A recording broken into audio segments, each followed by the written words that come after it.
సింగరేణి కార్మికులకు విజ్ఞప్తి. కార్మిక సోదరులారా, మందమరి డివిజన్లో ఈ మధ్య కాలంలో కేకే5 గన్లో ఒక కార్మికుడు సైడ్ ఫాల్ అయి చనిపోవడం జరిగింది. చాలా బాధాకరం. 32 సంవత్సరాల ఉన్న వ్యక్తి చనిపోయడం మూలంగా ఆ కుటుంబం బజార్న పడే పరిస్థితి కనపడ్డది. మేము కేకే5లో ఉన్నటువంటి సీటు కమిటీని కానీ మైన్ కమిటీని కానీ C8గా మేము విమర్శించట్లేదు, యువ నాయకులను కూడా మేము విమర్శించట్లేదు. ఒకటే చెప్తున్నాం, మేము ఏఐటీసీకి కార్మికులకు అన్యాయం జరిగినప్పుడు దాన్ని సరిచేయాలని చెప్తున్నాం.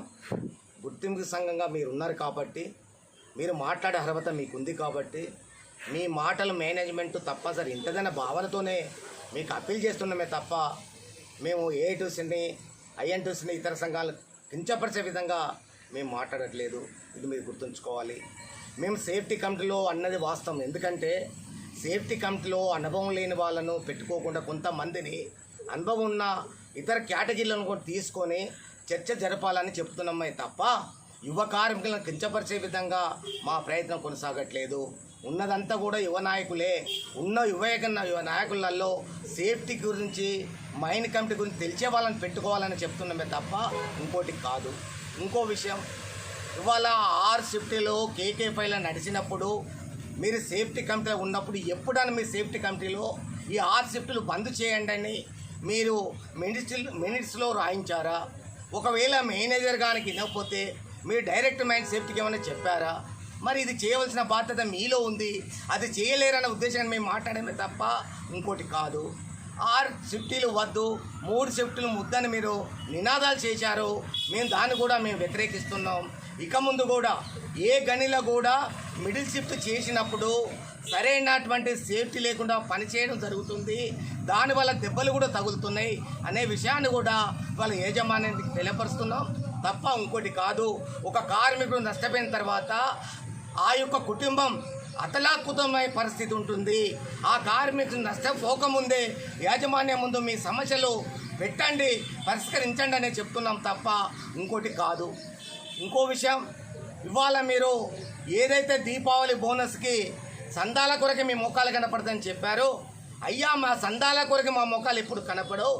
మాకు కార్మికులు గుండెల్లో ఉన్నంత వరకు C8 కార్మికుల తరపున పోరాటం చేస్తుందని ప్రతి ఒక్క కార్మికుడు అనుకున్నప్పుడు యూనియన్లతో సంబంధం లేకుండా మాకు మెంబర్షిప్ వస్తూనే ఉంటుంది. వాళ్ళు మాకు ఆర్థికంగా సాయం చేస్తూనే ఉన్నారు. తప్పనిసరి అది మాకు కొనసాగుతుంది. మీరు దానిలో అభ్యంతరము చేయవలసిన పని ఏం లేదు. మా ముఖాలు ఎప్పుడు కనపడతాయి, ఒక దీపావళి అప్పుడే కనపడదు. ఇప్పుడు నిరంతరం కూడా ప్రతి మైండ్లో మా ముఖాలు చూస్తున్నాం, కార్మిక వర్గంతో మాట్లాడుతున్నాం. కార్మికుల రక్షణ గురించి కానీ, కార్మికుల సమస్యల గురించి కానీ, కార్మికుల అవసరాల గురించి కానీ మేము ఎప్పటి నిరంతరంగా పనిచేస్తున్నాం అనేది మీరు గమనించాలి. ఇంకో విషయం, ఇవాళ C8 మా మీద అటాక్ చేస్తున్న మాట మీరు చెప్తున్నారే, కానీ ఈరోజు మేము ఒకటే చెప్తున్నాం.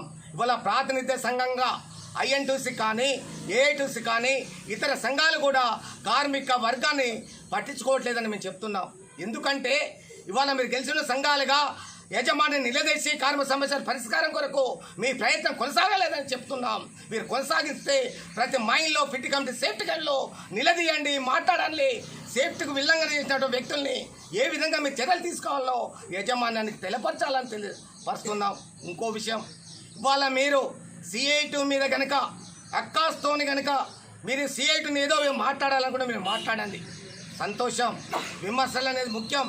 మీరు తప్పు చేస్తే మీరు విమర్శ చేయండి, మా మీద కూడా ఆరోపణలు చేయండి. ఆ ఆరోపణలు కార్మిక వర్గం వింటారు. కార్మిక వర్గం విన్న తర్వాత C8 కరెక్టా, AITC కరెక్టా, INTC కరెక్టా అనే మాటను వాళ్ళు నిర్ధారణ చేసుకొని వాళ్ళ సమస్యలకు ఇవాళ ముందుంటున్నారనే విషయాన్ని కూడా వాళ్ళు పరిగణలోకి తీసుకొని వాళ్ళ ప్రయత్నం కొనసాగుతుందని కూడా తెలియపరుస్తున్నాం. ఇంకో విషయం, ఇవాళ C8 చిట్టాలనేది మోకాళ్ళు